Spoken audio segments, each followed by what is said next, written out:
Hi, welcome to Infusion Health, the podcast. I'm comedian Chris Patrick, a.k.a. self-proclaimed Power Man. And I'm here with my co-host and significant other, Rach. Hey, guys. Now, today we have Han. Is it Hans? Hans Hagerman, and he's calling from the Mississippi Delta town of Tulsworth, and he's going to talk to us about breath work. I'm not sure exactly what breath work is, but I'm going to let him explain it. Rach, what is breath work? Let him explain it. Bring him on. Okay, I'll bring him on. Hans, welcome to the show. I'm happy to be here. Thrilled to be here. Breath work, huh? Yeah. What exactly is breath work? Well, when I talk to a lot of people, they'll say, "Well, I breathe. Aren't I doing the work?" And the answer is, yeah, but you're doing the wrong kind of work. Okay. We take about 24,000 breaths per day, Okay. and most people do them incorrectly. And so how we breathe impacts how we think, how we feel. It impacts our health. It impacts how our muscles move. So breathing correctly is one of the things that breath work accomplishes. But if you want to change your mood, change your state, you can also do that by changing your breath. Are you saying like when somebody gets like when somebody gets mad and they start like, oh my God, when they're breathing hard like that, is that good? Is that when exactly when they're breathing hard? Most of us breathe in our upper chest and into our neck, and that sends signals to our brain that we're under threat. So there are times where there are actual threats, and then you have to breathe accordingly. But most of the time, so we have certain nervous state systems. There's the sympathetic, which is fight or flight, and then there's the parasympathetic, which is rest and digest. Most of the time, we want to be in our parasympathetic nervous state, and breath work helps you do that. Okay, like with meditation, they say that breathe slowly and slowly relax your breath, and breathe in and breathe through your nose and breathe out, to go into this meditative state. Is it kind of like that, or? It can be. There are people. I do breath work and meditation. Breath work is a nice either entry point or substitute for meditation, because some people just can't sit for 10, 15, 20, 30 minutes plus and focus on their breath or anything else. So a breath work session could be something as simple as breathing, taking 6 seconds to take the breath in and releasing the breath in 6 seconds, and doing it, for instance, through the nose. Most people, unfortunately, in addition to breathing high up in their chest and neck and becoming stressed thereby, are also mouth breathers. And the more you breathe into your mouth, the more you're dysregulating your system as well. So even something as simple as 6 seconds to take a breath in, 6 seconds to take a breath out, and doing that for 3 minutes can have a significant impact on somebody's both mood and physiology. Well, I noticed like when I used to run it, one of the things I wanted to do is I was trying to, because when you first start running, you're breathing hard, but to slowly breathe through your nose and just relax. It's kind of hard to explain. Just to relax when you're running, slowly breathe through let the air come in through your nose and breathe through your nose, and just slowly relax as you're running. And then when I got into that state, I think it's called euphoria. I felt like Forrest Gump. I could run forever. Well, you're doing the work, because yes, most people think that they have to automatically breathe through their mouth if they're engaged in something physically active like a run. But the longer you can breathe in and out through your nose, the more relaxed the other systems become and the farther you can run. Now, if you push the pace and go into a different zone in terms of your speed and your leg turnover and so forth, you're going to eventually have to do something by either breathing in or out through your mouth. But the sooner you can regulate and get back just to nose breathing in any form of exercise, the longer you'll be able to exercise. Well, I think it also has to do with pain. I work in a neuroscience unit, and I can't imagine, I'm sitting there watching my patient as I roll them, and they're having so much pain. And I've gotten in the habit of saying, okay, I know you're in a lot of pain right now, but you need to breathe in through your nose and breathe out through your mouth. And it regulates their system and slows down their mind and gets them out of that pain. Yeah, that's absolutely correct. The breath work is an incredible adjunct to any other type of pain relief you're trying to provide someone. And when we're in pain, a lot of times we kind of try to hold our breath and at different points as we move or whatever. And the more we do that, then the more we're taking that pain into our body and not allowing it to release. So absolutely, getting somebody to consciously breathe, because that's the other thing too. We all breathe unconsciously, but the more somebody is in pain, the more somebody is trying to improve their athletics, then the more you need conscious breathing. And there are different patterns and rhythms to what that breath looks like. So breathing in slowly, deeply as well. But for instance, somebody with asthma, you don't want them to breathe deeply. You want them to take what some people call a 1-inch breath. So you're having them imagine breathing the air in from an inch in front of their nose and then breathing it out just an inch in front. You want a deep breath, but not a full breath where you're taking too much oxygen in, because the other piece of the breath is not just the rhythm, but the biochemistry of the breath. And you have to regulate carbon dioxide, which most people think is just a waste gas, and it's not, with the oxygen. Mm-hmm. Because if we expel too much carbon dioxide, then the carbon dioxide helps move oxygen from the red blood cells into our organs and muscles. And so there has to be a delicate balance, both in terms of the carbon dioxide oxygen level for moving oxygen into the cells. But it also creates the right pH balance in our body when you have the right amount of carbon dioxide and oxygen, and different forms of breath work make sure that matches up. So people you work with, does somebody come to you and go, "Hey, Hans, I've been breathing wrong. Can you help me?" What exactly do you do?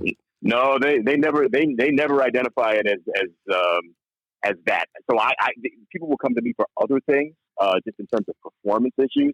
But for instance, I taught breath work and actually certified some breath work coaches at a maximum security prison in New York State for teenage boys, a first program of its kind. Mm-hmm. And as we were just going through the exercises, that was literally a captive audience. But these were boys in this institution. They had been convicted in adult court of extremely violent crimes. Ooh. And so it's a tough audience, right? Just to get their attention. Mm-hmm. And I just asked them, look, just humor me. Let's do some breathwork techniques. And what was coming up for them was they were getting agitated. They were feeling pains in their back. They were releasing pains in their back. Memories were coming up. They were getting emotional, which was a little awkward for them. They finally eventually got used to that. So they were there for the breath work. But if somebody comes to me for a peak performance and I ask them about their energy level, if somebody doesn't have enough zest to do what they need to do for whatever their profession or activity is, breath work is usually the first place to start. So you got nutrition, you got exercise, you got sleep, but access to a lot of those things to do them right starts with the breath. So most people never come in and identify, say, you know what, I need to breathe more. They'll come in and say, I'm feeling anxious. I don't know why. I'm not able to sleep. I don't know why. I wake up in the middle of the night. How can I get back to sleep? I'm always angry. Is there anything I can do? So there are always other issues, and I'll usually almost always start out with some kind of breath work. Mm-hmm. Well, I noticed like there's times, especially with the way people are during the day, all the caffeine they drink during the day and stuff like that. Sometimes, mm-hmm. there are times at night I don't have a problem sleeping, but sometimes it's hard for me to get down. Sometimes when I say, hey, just relax, and and I go into a meditative state and I just start breathing slowly and all that, it helps me go to sleep. Yeah, no, absolutely. I mean, there's one popular rhythm that I guess Dr. Andrew Weil made popular is a 4-7-8 breath. So you inhale for 4 seconds, mm-hmm. hold it for 7, and then 8 seconds you exhale. Mm-hmm. And repeating that usually about roughly 10 times gets people in the kind of state where they're able to either fall asleep or fall back asleep. And generally something like, as a principle, doubling the length of the exhale. So if you take 3 seconds to take the breath in, exhale in 6, doubling the exhale is usually another way of calming the body down to access what I had mentioned before, that parasympathetic state. Mm-hmm. Well, that 4-7-8, I use it on my daughter when she has her panic attacks. Oh, okay, great. great. Yeah, 4-7-8 is great. 4-4-8 is another one. There's something called the physiological sigh, and that's even easier because then you don't have to count, right? You ideally when taking a full breath, and a lot of times we're trained by doctors and society. When we take a deep breath, you'll almost always see somebody breathing into their chest and their neck. The doctor puts the stethoscope on to take a deep breath. Same thing. We're up in the chest.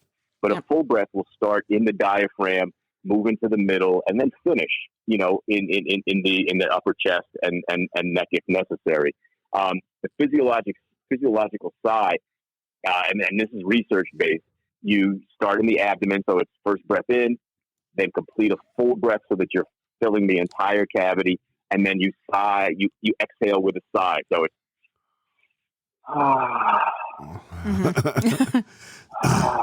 but you'll see animals do it. You'll see babies do it. And again, we're talking conscious breathing.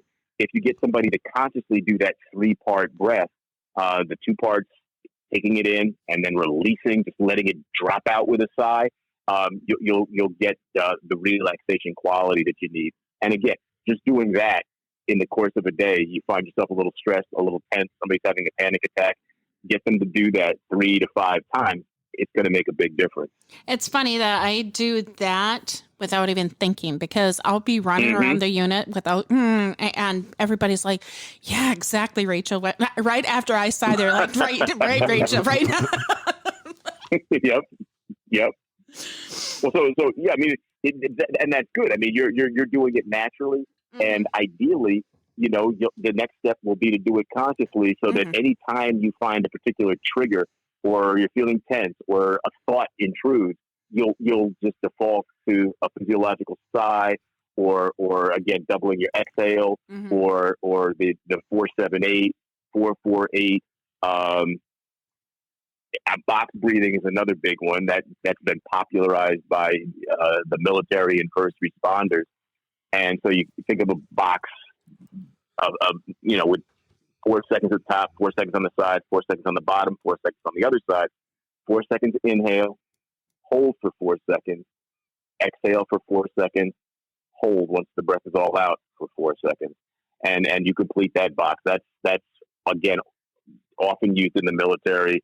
I've trained law enforcement to do that again to move away from the sympathetic fight or flight state into the parasympathetic state. Well, I know a lot of times when, especially when you deal with elementary school kids or something like that, and kids are, getting obnoxious or starting fights or something like that, the teacher, you always got the teacher or the parent or the adult saying, hey, breathe, just breathe, let it out. And it really helps when teachers actually give them a specific way to breathe, because then those are tools that the child will notice immediately. Okay, I feel better, and it's been my experience, they'll often bring it with them and adapt it to other situations without having to be told. And the more you can get the group, and also too, is a more regulated. And years ago, in the 90s, I had kids regulating their breathing, and this is before a lot of the science and research came in about that. But the more you get kids in the parasympathetic state, the more there's a resonance within an energetic resonance within the group, so that people will pick up other people's moods. And so if everybody's agitated and anxious and angry, that's going to be the dominant mood. But if you can get them to breathe without telling them how to feel, that eventually will again impact the energy in the room. So you say you work with people with performance issues. So you work with runners, with athletes, or? I work with athletes. I'm not a skier myself, but I did breath work, among other things, with a young kid. I guess she was 12 years old when I first started. I worked with her for a couple of years, and she's a downhill skier, and it eventually placed in the Junior Olympics. So for somebody like that, I work with basketball players. I'm new to the Mississippi Delta. I'm originally from New York, so I'm trying to reestablish the whole practice here. And health outcomes in the Mississippi Delta are horrible, probably the worst in the country. And so getting them to adopt some of these practices, it's tough, but I'm slowly getting there. But again, I think they'll have an incredible impact, particularly when you don't have healthcare facilities. They're just not accessible here. The place is designated by the USDA as a food desert in a remote rural region. So there are not a lot of resources for people to improve their health. Breath is kind of, I look at it as kind of a first responder technique, a first aid technique to doing better. Mm-hmm. So does like breath work, does diet or anything have anything to do with that? I mean, the bad diet will negatively impact how you breathe. Breathing properly and consciously, the diaphragm, kind of sits on top of a lot of the digestive muscles, and so the more you're able to engage your diaphragm, the better able you'll be to digest a meal. So it has that kind of synergistic impact. If there are people who have certain food allergies, and so if there's a mucus buildup, that kind of thing, obviously, then that's going to impact their breath. So, there's a back and forth with that. Mm-hmm. Well, I've noticed, like I said, with running or like with cardio exercise, I noticed like after I do the cardio exercise, I noticed that my airways have opened up a lot better, and I noticed that I'm breathing a lot better, and my smell, my sense is a lot better. So, I'm one of those people that always pushes like, do some cardio, even if it's low impact, Oh, absolutely. I mean, that's incredibly important. And then again, if you're in that world, there's a lot more research coming in about what's called zone 2 exercise, where you're breathing, you're not completely out of breath. And so if you try to talk during the exercise, it's challenging, but you can still do it. But staying in that kind of a zone for 45 minutes, just a couple of times a week, makes a huge difference and creates a foundation for anything else you want to do exercise-wise, even if you're a strength athlete. So there's that component. It's an interesting thing for runners to do, and you probably have to start out doing this walking, is, for instance, take 6 seconds with each step to inhale, then exhale on the next 6 steps. Mm-hmm. And if you can extend that out and feel comfortable and regulated, moving that out to 10 steps in, 10 steps on the exhale, and then eventually using that as you're running. Mm-hmm. That will have significant improvement. That comes from I think from a guy named Patrick McCune, who I studied under. Oxygen Advantage is one of his books. Just that kind of paced walking or paced breathing will build up the breathing muscles, strengthen the diaphragm. Also, tell your brain that you're not under threat as you run, because of when the carbon dioxide starts picking up. That's when we start thinking that we're under threat. So the more we can convince ourselves we're not under threat, the better off we are. Mm-hmm. Well, what about things like yoga? Because I know with yoga, when you're doing yoga, it's very, very brief. It's a lot of how to breathe, how to relax your breath, how to move and relax your breath. And I know some people some yoga masters and stuff like that, they can go long ways with little breath, Yeah, and a lot of the techniques, and so when normally at least in New York City, when people, or California, LA, when people talk about breath work, they're talking about something called conscious connected breathing, usually, where there's rapid inhale, rapid exhale through the mouth, that kind of thing, and then it ends there. And for some people, it has a really cathartic, emotional releasing effect. For a lot of other people, it brings up trauma that can't get resolved. You got to be careful when you're looking for a breathwork coach. But a lot of the techniques come from yogic breathing, and in yogic breathing, it's called pranayama. Mm-hmm. And so you'll see people talking about this technique, that technique. Most of them are developed from thousands of years old from the pranayama techniques of yoga. Mm-hmm. Well, it's also too, there's free diving. Now, a lot of people don't know what free diving is. What free diving is these are people who can go underwater, and they got a unithin, and they scuba dive in water, but they don't use scuba equipment. They don't use oxygen, but they basically can spend, I think, 25 to 30 minutes underwater under one breath. And it's a technique that you can't just get it. I mean, it takes years to get up to that, but we're talking like 10 or 15, anywhere from 15 to 30 minutes on one breath. And I'd want to caution people about trying to put that for themselves. It's practice. You have to practice. There have been at least 15 reported deaths from people, because what you do, right, in order to get to that level, you have to practice. You have to practice hyperventilation, mm-hmm. and there's something called the Wim Hof method, which popularizes the hyperventilation method. And so what you're doing is you're expelling carbon dioxide. Also, one of the things I mentioned is it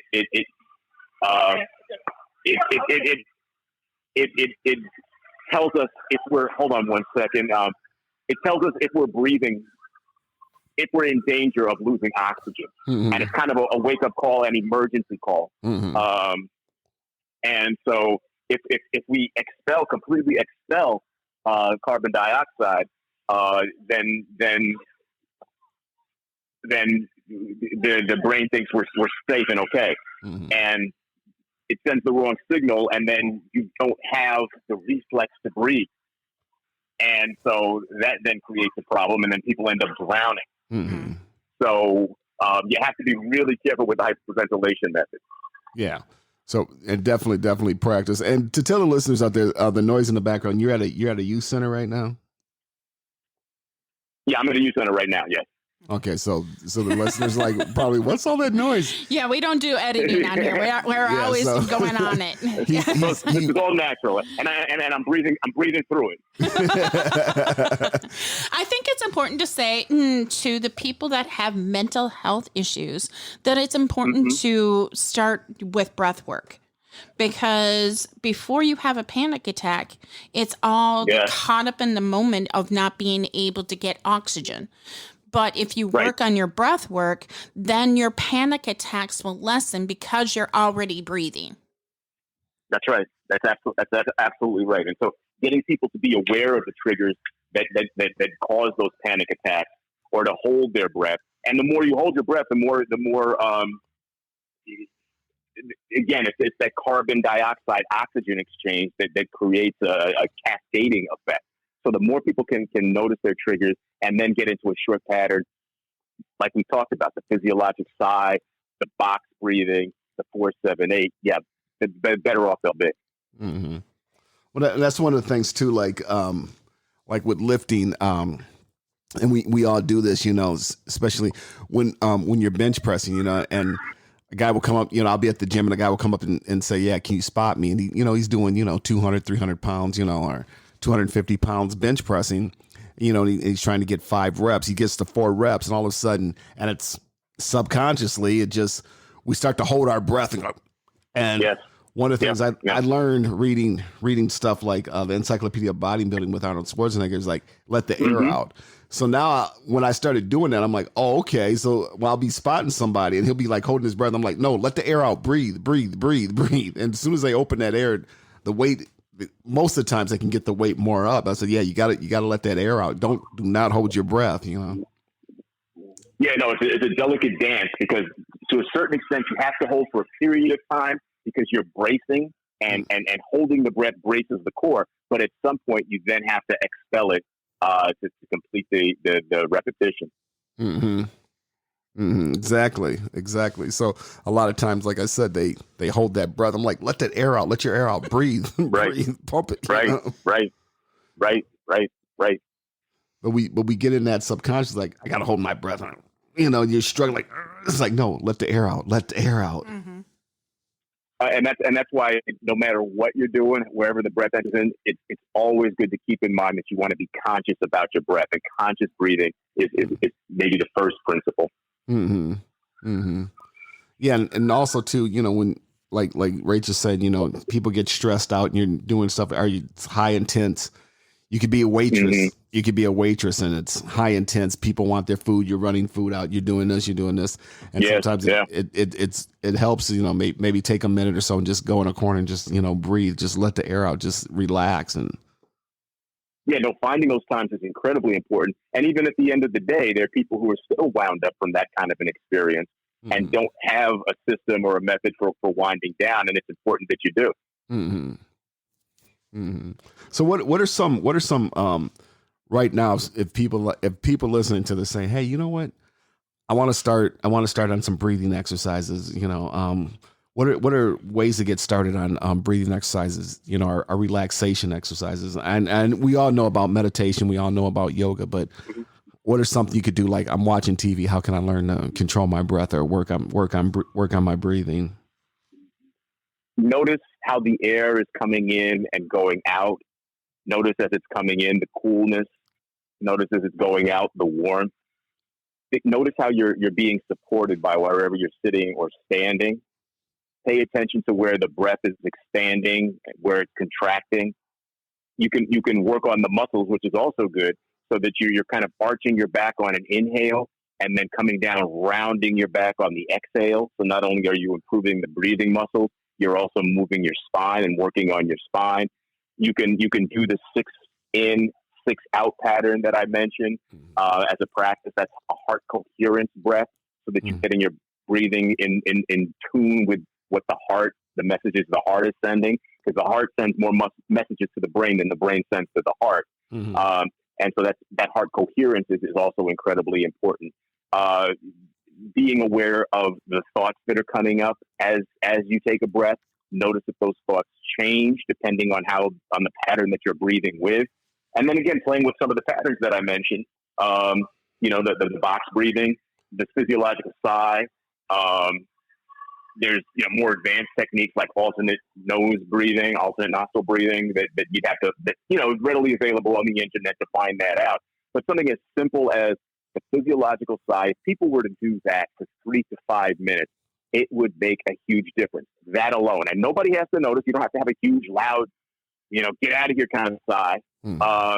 But it has a profound impact. Box breathing, same thing. 4, 7, 8, same thing. Or something as simple as making sure you're doubling the amount of time you're exhaling as when you're inhaling.